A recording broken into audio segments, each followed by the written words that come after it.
You get to face a lot of young man. You got a long journey ahead of you, because you're going to find out that while your dad did a lot of it to you, you're going to have to make it on your own. Because this world we live in is tough. It's tough. It will beat you down. The world, in the life that we live in, is the ultimate competitor.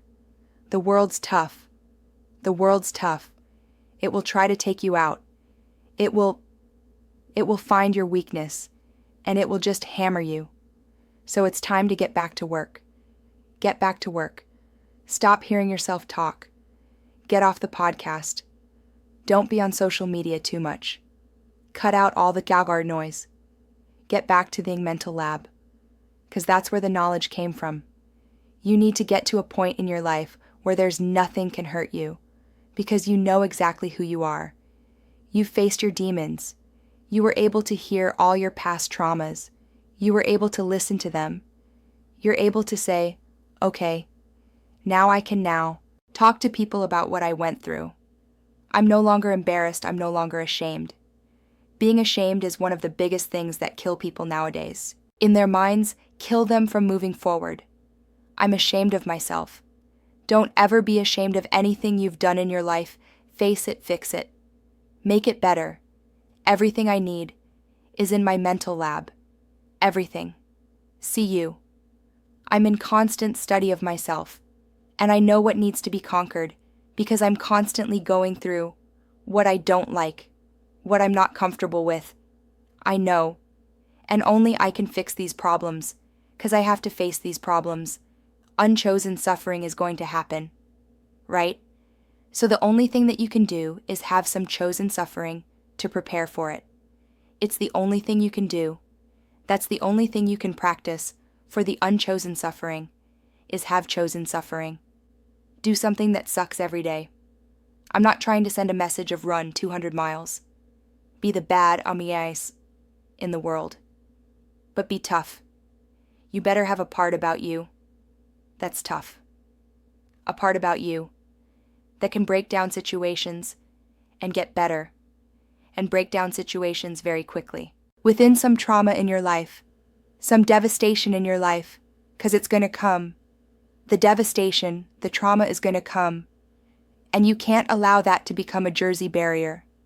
It can't be Jersey Barry, has to be something that you can maneuver through very quickly and move forward.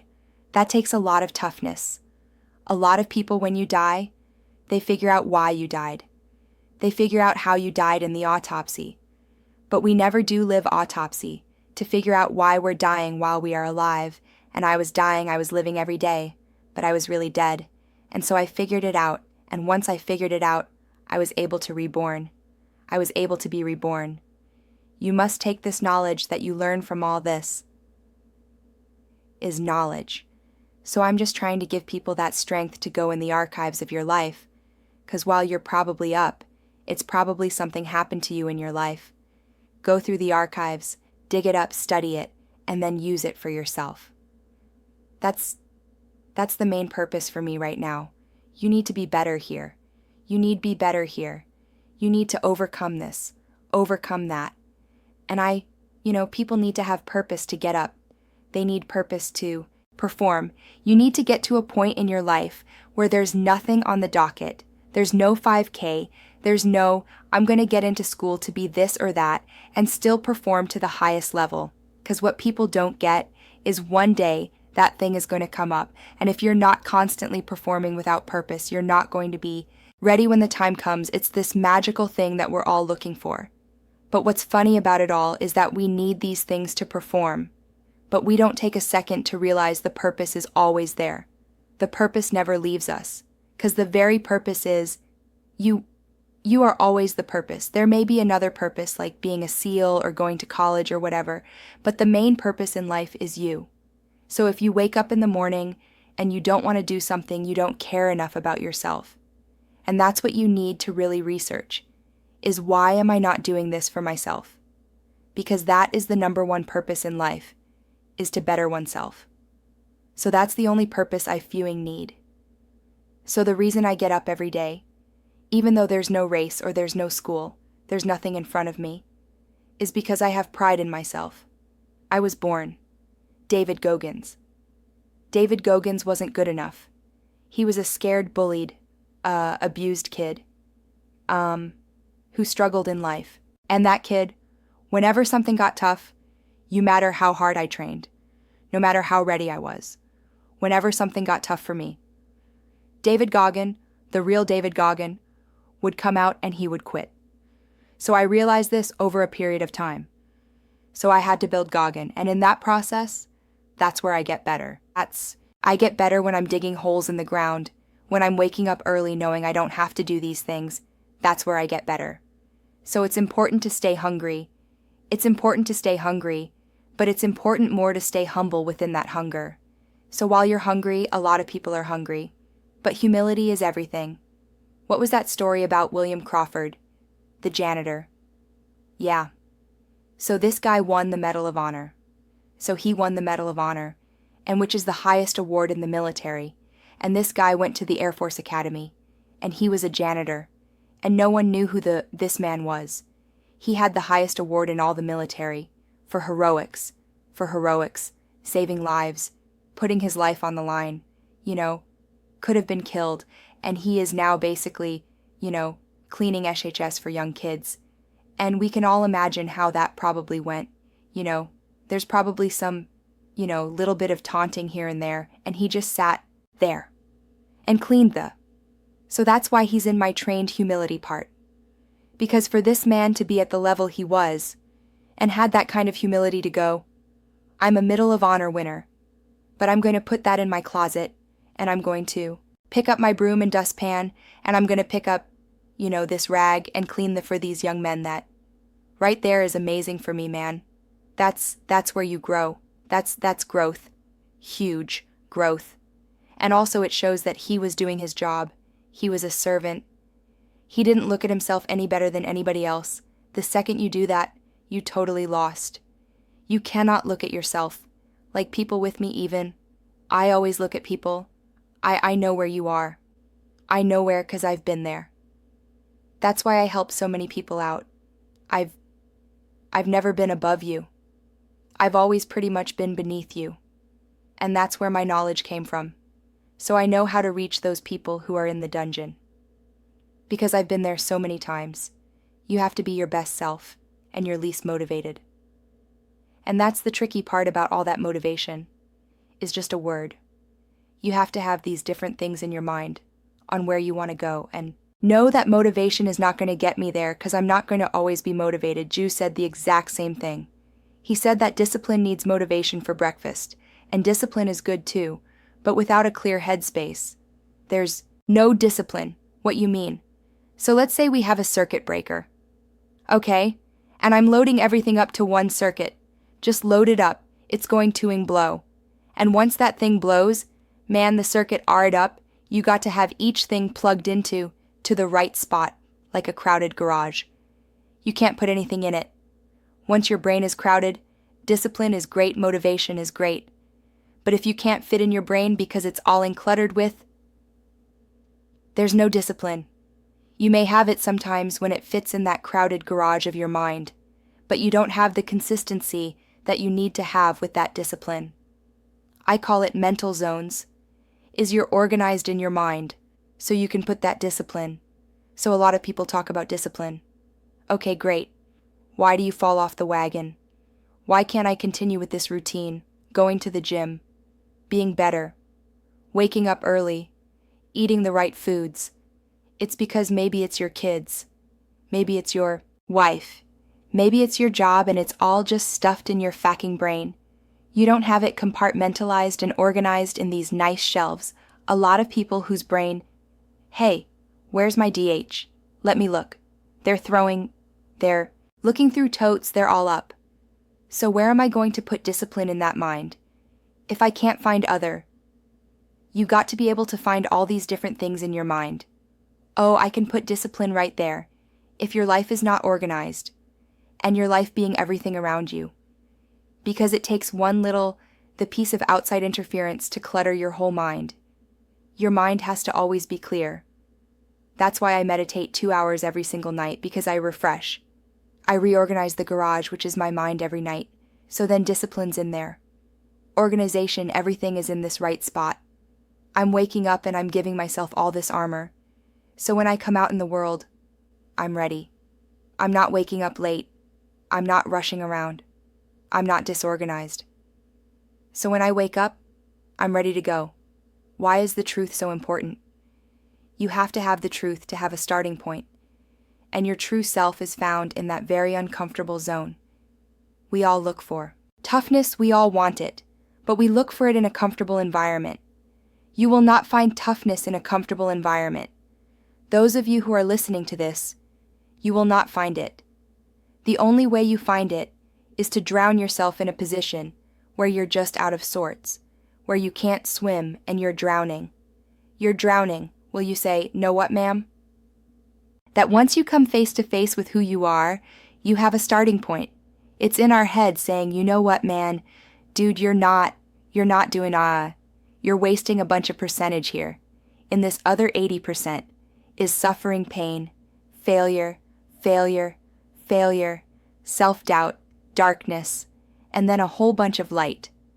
But to get to this light, you gotta go through all of this. You're not succeeding, and you're not achieving. It's because you're afraid to go in that dark place to find yourself. You're setting goals. You know you can reach. And when you do that, that fear, that insecurity, that doubt, that's where you grow. You must always set goals that you think you cannot achieve. And in there, you get better. When that long clock goes off at 4 or 5 in the morning, your mind says no. You just say, "This is what we do. It's what we do now." Because to get to where you want to go, the amount of pain involved, the amount of mental pain, of how many times you're going to have to do something that you don't want to do, to get to where you want to go every day, you must ask yourself, did I do enough? And then once you do this over and over and over again, it becomes like breathing. I don't want to live this lifestyle, but to get to the other side of this, I have to. So if you really want it, you realize what trying is and what trying is not. Your brain is the most powerful weapon in the world. Once you put away your phones and your computers and all that we have nowadays, your brain is the only thing you have when you're going through depression, when you're going through hard times, you're going through death, real life. You can't Google that. Man, you're alone. You're alone. You may have a shrink. You may have a best friend you're going to, but there's 24 hours in the day where you're alone in this brain, and your brain is talking to you in all kind of ways, and it wants to control you and pull you in these different pockets. If you can't control your own brain, and your brain controls you, you gotta tell your brain where you want to go, and how you want to go, and how you want to get there. You got to control it. If not, it's over. It's over. All I knew back then was hard work. You gotta work hard. You gotta work hard. I can't get this paragraph. I can't. Remember what the power in this paragraph to pass this test, to get in the military, read again, still not getting it, read again, but if you're not getting it, write it out. And that's how I started learning. I realized if I keep going back and going back and going back until the just becomes, your mind will say, okay, we're going to figure it out. It'll find a way. Because he is not going to stop. It's not like I'm going to try one more time. No, our clock goes off. Woo. We're going back, I can't read. Right, we're going back, I gave myself no way out. And my mind realized that they said, okay, we're going to adapt and overcome. Now that was my mindset. And that's how you get through things. You immerse yourself in wherever it is, and you become that. I became hell, and that became my new norm. I gave myself no way out. There was nothing outside these walls of hell. Nothing. I watched this segment on TV about these guys going through Navy, still training, and I was a great swimmer. I was afraid of the water. All this crap, man. I saw these guys just quitting, but at the very end it says 22 guys there, command officers up there. And he gives this great speech.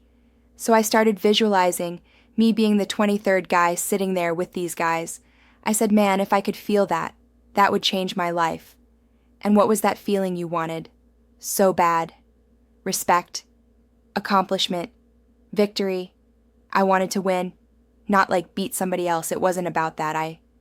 I just wanted to go the distance. Everything in my life, when something got hard, I quit.